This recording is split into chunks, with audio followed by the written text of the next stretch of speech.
Hello students, BA part second के students को मनोविज्ञान विषय में मैं डॉक्टर मनोरमा त्यागी पेपर फर्स्ट का चैप्टर पढ़ाऊंगी। मानसिक रूप से स्वस्थ व्यक्ति की विशेषताएं। इससे पहले वीडियो में मैंने आपको बताया था मानसिक स्वास्थ्य किसे कहते हैं और मानसिक स्वास्थ्य के कौन कौन से तत्व हैं, और इस वीडियो में मानसिक रूप से स्वस्थ व्यक्ति की क्या क्या विशेषताएं होती हैं ये मैं आपको बताऊंगी। मानसिक रूप से स्वस्थ व्यक्ति का अगर हम देखें तो मानसिक रूप से स्वस्थ जो व्यक्ति होता है उसमें बहुत सारी गुण दिखाई देते हैं, जिससे हम ये कह सकते हैं कि वो व्यक्ति मानसिक रूप से स्टेबल है या मानसिक रूप से स्वस्थ है। इसमें से कुछ खास खास जो विशेषताएं हैं वो इस प्रकार से हैं। जो पहली विशेषता है वो है आत्मज्ञान। आत्मज्ञान से मतलब है कि एक मानसिक रूप से स्वस्थ व्यक्ति जो होता है उसे अपनी प्रेरणा, इच्छा, भाव, आकांक्षा इन सभी का पूरा ज्ञान होता है और वह पूर्णतः ये समझता है कि वह क्या कर रहा है, क्यों उसमें अमुक ढंग से भाव उत्पन्न हो रहे हैं, उसकी आकांक्षाएं क्या हैं। कई बार क्या होता है कि व्यक्ति अपनी आकांक्षाओं को, एस्पिरेशन को समझ नहीं पाता है, और जब आकांक्षा स्पष्ट नहीं होती हैं तो व्यक्ति अपने लक्ष्य को निर्धारित करने में भी सफल नहीं हो पाता है। तो पहला ही जो विशेषता है एक मानसिक रूप से स्वस्थ व्यक्ति की वो है आत्मज्ञान का होना। दूसरा है आत्म मूल्यांकन, कि मानसिक रूप से जो स्वस्थ व्यक्ति होगा वो अपना मूल्यांकन स्पष्ट रूप से कर सकता है। मूल्यांकन करने से मतलब है कि उसे अपनी कमी, उसे अपनी जो दोष हैं और जो अच्छाइयाँ हैं वो उसको पता होती हैं, और आत्म मूल्यांकन करके वो अपनी कमियों को दूर कर सकता है। तो जब तक अपने बारे में सही मूल्यांकन व्यक्ति नहीं करेगा वो अपने लक्ष्यों को निर्धारित करने में और लक्ष्यों को प्राप्त करने में सफल होने की कम संभावना हो जाती है। तो मानसिक रूप से स्वस्थ व्यक्ति का एक विशेष ये गुण है कि उसमें आत्म मूल्यांकन करने की क्षमता होती है। तीसरा है आत्मश्रद्धा। आत्मश्रद्धा से मतलब है कि व्यक्ति अपना खुद का रेस्पेक्ट करता है, कि उसमें अपने प्रति एक श्रद्धा, एक रेस्पेक्ट, एक आत्मसम्मान की भावना होती है, और उसमें इस कारण से उसमें आत्मविश्वास, आत्मबल और अपने भावों को स्वीकार करते हुए कार्य करने की क्षमता होती है। तो आत्मश्रद्धा का जो गुण है वो एक बहुत ही महत्वपूर्ण गुण है एक मानसिक रूप से स्वस्थ व्यक्ति के लिए। अगला जो है वो है सुरक्षा का भाव, कि मानसिक रूप से जो स्वस्थ व्यक्ति होता है उसमें एक सुरक्षा का भाव होता है, और वह यह समझता है कि समाज उसको स्वीकार करता है, समाज में उसका आदर है, लोग उसका आदर करते हैं, और इस प्रकार का व्यक्ति दूसरों के साथ निडर होकर इंटरेक्शन कर सकता है, बात कर सकता है, खुलकर हंसी मजाक में भाग लेता है, और समूह का दबाव पड़ने के बावजूद भी वह अपनी जो दमित इच्छाओं हैं, अपनी जो इच्छाएं हैं उनको दमित नहीं करता है। तो इस तरह से व्यक्ति में सुरक्षा का भाव जिसमें होता है वह मानसिक रूप से स्वस्थ व्यक्ति कहा जा सकता है। अगला जो गुण है एक मानसिक रूप से स्वस्थ व्यक्ति का वो है संतोषजनक संबंध बनाए रखने की क्षमता। ये बहुत ही कठिन काम है आज के समय में, विशेष रूप से संबंधों को बनाए रखना और संबंधों को समझना और स्पष्ट रूप से संबंधों के साथ एक तारतम्य बनाकर चलना, ये एक मानसिक रूप से स्वस्थ व्यक्ति की एक पहचान है। क्योंकि मानसिक रूप से स्वस्थ जो व्यक्ति होता है वो दूसरों के साथ संतोषजनक संबंध बनाए रखता है, वह समायोजन करता है लोगों के साथ, और कभी भी दूसरों के सामने अपनी अनरियलिस्टिक डिमांड नहीं रखता या अवास्तविक मांग अपनी या फरमाइशें पेश नहीं करता है। फलस्वरूप उसका संबंध दूसरों के साथ हमेशा संतोषजनक बना रहता है। तो इस तरह से संतोषजनक संबंध बनाए रखने की जो क्षमता होती है वो एक मानसिक रूप से स्वस्थ व्यक्ति में स्पष्ट रूप से देखी जा सकती है। अगला जो है वो है शारीरिक इच्छाओं की संतुष्टि। कि मानसिक रूप से स्वस्थ व्यक्ति की यह भी एक विशेषता होती है कि वह अपने शारीरिक अंगों के कार्यों के प्रति एक स्वच्छ और धनात्मक मनोवृत्ति रखता है।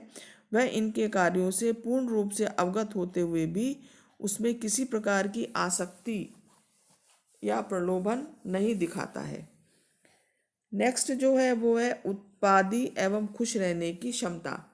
एक मानसिक रूप से स्वस्थ व्यक्ति हमेशा खुश रहता है और वह आसपास भी अपना ऐसा माहौल बनाए रखता है जिससे कि उसके संपर्क में आने वाले जो अन्य लोग हैं उनको भी खुशी का एहसास होता है और उसमें खुद में खुश रहने की क्षमता होती है और दूसरों को भी खुश रखने की क्षमता उसमें होती है। जो व्यक्ति हर समय उदास, गमगीन, दुखी रहते हैं उनको हम मानसिक रूप से स्वस्थ व्यक्ति नहीं कह सकते हैं। तो ये एक बहुत ही महत्वपूर्ण एक गुण होता है मानसिक रूप से स्वस्थ व्यक्ति का। अगला जो है वो है तनाव और अति संवेदनशीलता की कमी। कि मानसिक रूप से जो स्वस्थ व्यक्ति होता है उसमें तनाव की मात्रा जो है वो बहुत कम होती है और वह सभी प्रकार के जो परिस्थितियां हैं उनका जो मुकाबला है साहसपूर्ण तरीके से करता है बिना तनाव में आए हुए। और इसके अलावा और यदि कभी तनाव होता भी है तो वह उसको तुरंत नियंत्रित कर लेता है और ऐसे व्यक्ति दूसरों द्वारा किए गए प्रशंसा या आलोचना का प्रभाव अपने ऊपर अधिक नहीं पड़ने देते हैं। मतलब दूसरे व्यक्ति अगर आलोचना करते हैं उनकी या उनकी प्रशंसा बहुत ज़्यादा करते हैं तो वो हर स्थिति में तटस्थ रहते हैं और बहुत ज़्यादा प्रशंसा पाकर खुश हो जाना और आलोचना पाकर दुखी हो जाना ये गुण उनके अंदर नहीं होते हैं या संतुलित मात्रा में होते हैं। तो ऐसी जो मानसिक रूप से जो स्वस्थ व्यक्ति हैं तो उनके अंदर तनाव और अति संवेदनशीलता की अनुपस्थिति होती है। अगला जो महत्वपूर्ण कारक है वो है अच्छी शारीरिक स्वास्थ्य। कि एक मानसिक रूप से स्वस्थ व्यक्ति का शरीर भी स्वस्थ होगा। जैसे कि एक कहावत है कि स्वस्थ शरीर में स्वस्थ मन निवास करता है।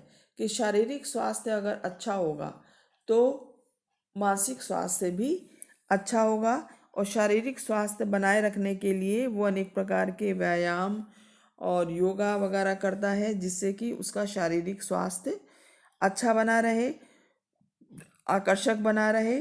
तो अच्छा शारीरिक स्वास्थ्य अच्छे मानसिक स्वास्थ्य की एक पहचान हम कह सकते हैं। अगला जो गुण है एक मानसिक रूप से स्वस्थ व्यक्ति का वो है जिंदगी का एक स्पष्ट सिद्धांत। कि इस तरह के जो व्यक्ति होते हैं उनका लाइफ में एक क्लियर विज़न होता है और कुछ ठोस सिद्धांत वो लाइफ में अपने अपनाते हैं और हमेशा उसी सिद्धांत के अनुकूल कार्य करते हैं। ऐसे व्यक्तियों के सिद्धांतों में मानसिक संघर्ष, विरोधाभास जैसी कोई चीज़ नहीं होती या बहुत कम सीमित मात्रा में होती है। तो मानसिक रूप से स्वस्थ व्यक्ति हमेशा स्पष्ट होता है हर चीज़ में, अपनी राय में, अपने विज़न में और अपने दृष्टिकोण में। तो अगला जो गुण है वो है वास्तविक प्रत्यक्षीकरण। कि मानसिक रूप से स्वस्थ व्यक्ति किसी वस्तु, घटना या चीज़ का जो प्रत्यक्षीकरण है वो वस्तुनिष्ठ तरीके से करता है। वो इन चीज़ों का प्रत्यक्षीकरण ठीक उसी ढंग से करने की कोशिश करता है जो हकीकत में है, वास्तविकता में है। वो अपनी ओर से प्रत्यक्षीकरण करते समय काल्पनिक तथ्यों का सहारा नहीं लेता। मतलब वो वास्तविकता का सामना करता है और वास्तविक चीज़ों में ही विश्वास करता है। अगला जो मानसिक रूप से स्वस्थ व्यक्ति का जो गुण है वो है स्पष्ट जीवन लक्ष्य। कि मानसिक रूप से जो स्वस्थ व्यक्ति होते हैं उनका जो लक्ष्य होता है वो स्पष्ट होता है और उस लक्ष्य को निर्धारित करते हैं ये लोग और उसको प्राप्त करने की हर संभव प्रयास करते हैं। क्योंकि जो मानसिक रूप से स्वस्थ व्यक्ति नहीं है वो अपना लक्ष्य भी निर्धारित नहीं करते हैं और उनका जो जीवन है वो एक दिशाहीन होता है। उन्हें ये नहीं पता होता है कि उनको लाइफ में क्या करना है, किस दिशा में उनको जाना है। और लेकिन मानसिक रूप से जो स्वस्थ व्यक्ति होता है उसके जो लक्ष्य हैं वो स्पष्ट होते हैं और वो अपनी योग्यताओं को ध्यान में रखते हुए अपने लक्ष्यों को निर्धारित करता है और उसको प्राप्त करने के लिए वो हर संभव प्रयास करता है। असफल हो जाने पर भी वो फिर से उन लक्ष्यों को प्राप्त करने का प्रयास करता है और इस तरह से अपनी योग्यताओं, क्षमताओं और दुर्बलताओं को देखते हुए लाइफ में वो आगे बढ़ने का प्रयास करता है। तो इस तरह से जो वास्तविक प्रत्यक्षीकरण है वो मानसिक स्वस्थ व्यक्ति का एक तथ्य है और इसी प्रकार से स्पष्ट जीवन लक्ष्य जो है वो भी एक मानसिक रूप से स्वस्थ व्यक्ति की एक विशेषता है। तो इस प्रकार से स्पष्ट होता है कि मानसिक रूप से स्वस्थ व्यक्ति की कुछ खास विशेषताएं होती हैं जिनके आधार पर उसकी हम पहचान कर सकते हैं और उसे एक मानसिक रोगी से भिन्न समझा जाता है। तो स्टूडेंट, आज मैंने आपको बताया मानसिक रूप से स्वस्थ व्यक्ति हम किसे कह सकते हैं, उसमें कौन कौन सी विशेषताएं होती हैं और कौन कौन से गुण होते हैं जो कि एक मानसिक रोगी में दिखाई नहीं देते हैं। तो मैं समझती हूँ ये टॉपिक आपको समझ में आ गया होगा अच्छी तरह से। तो स्टूडेंट, नेक्स्ट वीडियो में नेक्स्ट टॉपिक के साथ फिर से मिलते हैं। और मैंने आज आपके व्हाट्सएप ग्रुप पर सिलेबस फिर से डाला है क्योंकि कुछ बच्चों ने बाद में एडमिशन लिया है। तो सिलेबस मैंने शुरू में भी डाला था उसमें व्हाट्सएप ग्रुप पर और पीडीएफ में डाला है मैंने सिलेबस। तो उसको आप ज़रूर देख लें और जब भी पढ़ने की तैयारी करें तो सिलेबस में दिए गए जो चैप्टर्स हैं उन्हीं को ध्यान में रखते हुए आपको एग्ज़ाम की तैयारी करनी है। तो इसी के साथ मैं ये वीडियो आज यहाँ समाप्त करती हूँ। नेक्स्ट वीडियो में फिर मिलते हैं students. Thank you so much students.